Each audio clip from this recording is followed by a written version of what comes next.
He does say, come to me as you are. But the beauty of the gospel is that he doesn't leave you as you are, because he recognizes how much sin is damaging. He recognizes that sinful behavior is self-destructive behavior. And because he loves us, he wants what's best for us. And so the gospel is not come as you are, stay as you are. It's come as you are and let God change you into who you were always made to be. So first I want to talk about counting the cost. I do a class at a local high school where the kids, they sometimes ask questions. They'll ask me to teach on certain things.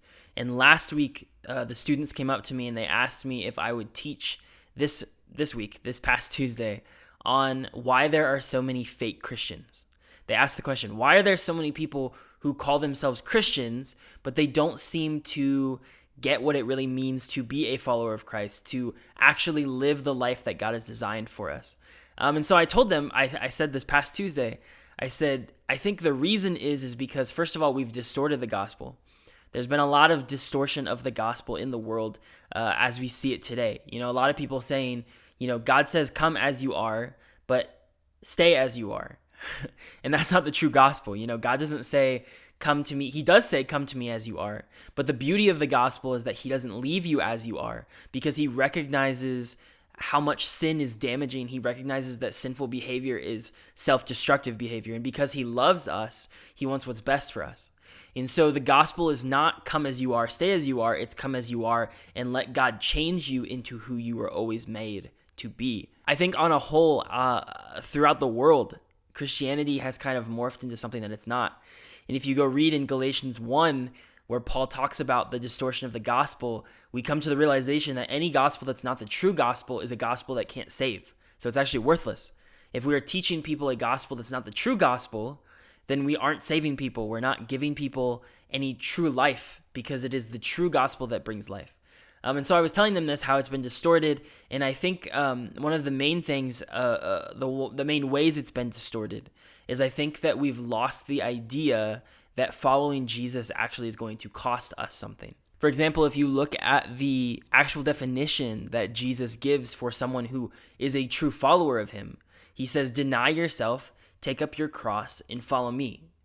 That denying yourself, it's going to cost you. It's a hard thing to do. It's not just, saying no to one thing. It's saying no to the very deepest, darkest parts of you that you shouldn't come out. It's saying no to the sinful desires, the sinful temptations that we're all born with. And so that's going to cost you something. But in Luke chapter 14, Jesus really nails down this idea of being a disciple is going to cost you. And here's what he says. Luke chapter 14 from verse 25. It says, now great crowds accompanied him, and he turned and said to them, if anyone comes to me and does not hate his own father and mother and wife and children and brothers and sisters, yes, and even his own life, he cannot be my disciple. Now picture this, because it says in verse 25 that great crowds were following him, right? Today, if you have a lot of people following you on social media or in person or whatever the case may be, if there's a lot of people listening to you, a lot of people looking up to you, you're probably not going to say things that immediately cause them to turn away and go the other direction. But here we see Jesus having immense crowds following him. And he turns around and he speaks to them, and he doesn't say, oh, I'm glad you're all here with me. Here's a nice buttery piece of truth that you can have that's going to be nice and nice to your ears. No, instead he turns around and he says, if you don't hate everything, even your own life, in comparison to the way that you love me, he said, you cannot be my disciple. And I can just imagine this, like a bunch of people just turning around and leaving, because it's a scandalous concept to say you have to hate your family, you have to hate yourself to follow me. And of course, he's not saying you have to literally hate those things. He's saying when you compare your love for me, being Jesus, when you compare your love for Jesus and your love for everything else in the world, it shouldn't even compare. Your love for everything else should look like hatred when compared to the love, the amazing love, the grand love that you have for Jesus, or that you should have for Jesus. And here he goes on. He says, verse 27, whoever does not bear his own cross and come after me cannot be my disciple. For which of you, desiring to build a tower, does not first sit down and count the cost, whether he has enough to complete it? Otherwise, when he's laid a foundation and is not able to finish, All who see it begin to mock him, saying, 'This man began to build and wasn't even able to finish.' Or what king going out to encounter another king in war will not sit down first and deliberate whether he is able with 10,000 to meet him who comes against him with 20,000? And if not, while the other is yet a great way off, he sends a delegation and asks for terms of peace. So therefore, any one of you who does not renounce all that he has cannot be my disciple." Clearly, Jesus is not looking for numbers. He's looking for true disciples. I mean, saying this would have driven away most of the people that were probably there. And so when we don't have this in our gospel, when we aren't leading people to count the cost, when we're not being realistic about what the gospel actually is, meaning you have to deny yourself, you have to pick up your cross and follow Jesus. It's not just a matter of, oh, believe in Jesus, and now you have this free fire insurance card in your back pocket that when you die, you can say, I said these magic words on this one day, and now you can't send me to hell. That's not what the gospel is. The gospel is you denying yourself and you taking up your cross and following Jesus. And I think when we forget this part in the gospel, we're not allowing people to count the cost. And so now we have a bunch of Christians, baby Christians getting into Christianity, whether it's actual, whether they've actually been born again or not. They don't actually know what it means to be a Christian. They don't know the cost that it's going to cost them. And so then they're like, oh, I didn't sign up for this. When things get hard, I didn't sign up for this. And so we have a bunch of Christians that don't know what it actually means to follow Jesus. It's not an easy route. It's not an easy road to follow. It's a difficult thing to follow Jesus as a true disciple. Now, the question that some people may ask is, how do we count the cost if we don't know what it's going to cost us, right?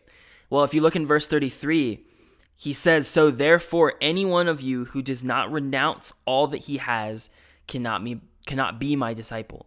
You see, Jesus uses absolutes in this verse. He doesn't say, just renounce the things that I ask you to give me. He says, no, renounce all that you have. And this may sound a little bit harsh, but Jesus' point is, listen, being my disciple is going to cost you.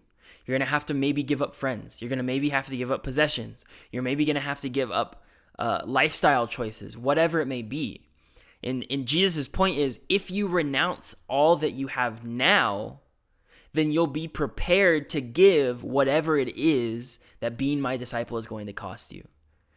Meaning that if I am not letting go of things, right? If I'm holding on to things, when Jesus asks for them, if he does ask for them, it's going to be hard for me to let go. It's going to be hard for me to give those things up in pursuit of true discipleship to Jesus. But instead, Jesus says, renounce everything, so that when the time comes that I do ask you for things, you've already let go of those things. And I'm not saying go live on the street, don't have any possessions, don't have any friends, whatever. I'm saying it's all about your motive. It's all about what's in your heart. Are you holding on to those things? Are you scared to let them go? Is there stuff in your life that if Jesus asks you to give up, that you will hold on to and you'll say, no, I'm not willing to give this up? That's Jesus' point, is when you become his disciple, it requires you to renounce all of those things, to be prepared to give up all of those things, so that when the time comes that Jesus asks you for something, even if he asks you for everything, you're prepared to give it up because you've already made that decision a long time ago. In fact, even more encouraging is that Jesus then says, when you give these things up, everyone will be repaid for what they've done in the name of the kingdom. In Matthew chapter 16, when he's saying, take up your cross, follow me, in verse 27, he says, I'll start in verse 26. He says, "For what will it profit a man if he gains the whole world and forfeits his soul? Or what shall a man give in return for his soul? For the Son of Man is going to come with his angels in the glory of his Father, and then he will repay each person according to what he has done." So it's not just a give up everything and gain nothing. First of all, it's a give up everything and gain Jesus. And if Jesus is the most worthy being of all, in Daniel it says that at the end of time, all things are going to be given over to Jesus because Jesus is the only one worthy of everything. All things were made through him, by him, and for him from the very beginning. And so if Jesus is the most worthy and valuable being in the entirety of existence, is it not right for us to give up everything to gain him? Especially in our society, the more something costs, the more value it must have. So if Jesus costs you everything, you got to wonder, how valuable is Jesus. And the answer that the Bible gives is that he is the most valuable being, the most amazing thing that we could ever hope to latch onto, to call our friend, to be someone who's holding our life in his hands. If he is that person that the Bible says him to be, then it should cost us everything, because that is how valuable he is. That is how valuable a life with him truly is. And so if you are a disciple of Jesus Christ, you got to count the cost. You got to ask yourself, have I counted the cost? Have I sat down and thought about the fact of what it is in my life that I would not give up for the sake of Jesus? Because someday he may come knocking for that very thing. And instead of going through the pain and the suffering of trying to let go of that thing when he does ask for it, Jesus says it's better to renounce all things, let go of all things, latch on to Jesus, and become a true disciple of Jesus Christ who has counted the cost of the gospel.